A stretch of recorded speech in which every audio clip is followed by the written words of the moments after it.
ابا کیا ایسا کوئی ظلم ہے جس کے انصاف کے لیے اللہ نے اپنے بندوں کو قیامت تک بھی نہیں رکائے؟ اللہ کے رسول صلی اللہ علیہ وسلم نے فرمایا اتقوا دعوت المظلوم فإنه ليس بينها وبين الله حجاب، کہ ایک مظلوم جو ہوتا ہے جس کے اوپر ظلم کیا جائے اس کی بددعا سے ڈرنا، کیونکہ اللہ اور اس کے بیچ میں کوئی حجاب نہیں ہوتا، یعنی کوئی پردہ نہیں ہوتا ہے، اور ایک مظلوم کی دعا اللہ تک اس طرح پہنچتی ہے جیسے ایک بجلی کی جو سپیڈ رہتی ہے نا، اس سپیڈ سے اللہ تک پہنچتی ہے، اور یعنی اس سے یہ ثابت ہوتا ہے اللہ ہر مظلوم کی دعا سنتا ہے۔ لیکن آج جو میں آپ کو بتانے جا رہا ہوں وہ ان واقعات کے بارے میں بتانے جا رہا ہوں کہ جس کی گواہی کے لیے اللہ نے اپنے بندوں کو قیامت تک بھی نہیں روکا ہے۔ سب سے پہلے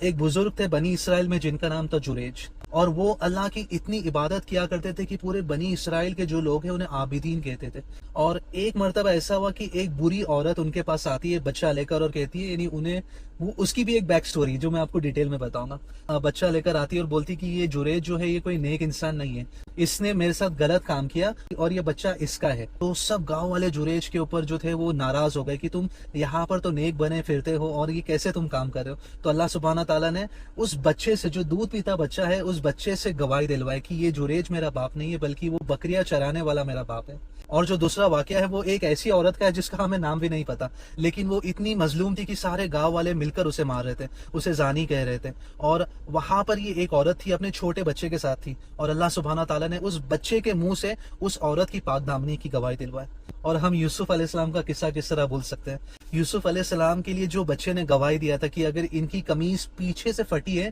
تو یہ پاک دامن ہے۔ اور ہم مریم علیہ السلام کے واقعے کو کس طرح بھول سکتے ہیں؟ جب مریم علیہ السلام بیت لحم میں، یعنی جو آج کا ویسٹ بینک پیلسٹائن کا ہے، تو مریم علیہ السلام نے عیسیٰ علیہ السلام کو اپنی گود میں لے کر بیت لحم آئی، اور گاؤں والے بہت مریم علیہ السلام کے اوپر تہمت لگا رہے تھے کہ یہ عمران کی بیٹی ہے، یہ نبیوں کے خاندان کی بیٹی ہے، یہ کتنی بری اور بدکار عورت ہے، کس کا بچہ لے کر آ گئی ہے۔ لیکن اللہ سبحانہ تعالیٰ نے اس موقع پر، اسی وقت عیسیٰ علیہ السلام گود میں ہے، یعنی کتنے چھوٹے ہوں گے، اور آپ وہ منظر بھی امیجن نہیں کر سکتے ہو جب عیسیٰ علیہ السلام قرآن کی اس آیت کو پڑھ رہے تھے، قال انی عبد اللہ آتانی الکتاب وجعلنی نبیا، کہہ دو کہ میں اللہ کا بندہ ہوں، اس نے مجھے کتاب کے ساتھ بھیجا ہے، وجعلنی نبیا، اور اس نے مجھے نبی بنایا ہے۔ تو اگر آپ ان ساری سٹوریز کو دیکھو گے، اور اگر آپ ان سٹوریز کے پیٹرن کو دیکھو گے کہ سارے بچوں نے جو گواہی دی ہے نا، وہ ایک پاک دامنی کے لیے گواہی دی ہے۔ اللہ سبحانہ تعالیٰ کو ایک مسلمان مرد اور عورت کی پاک دامنی، یعنی اس کا تقوی،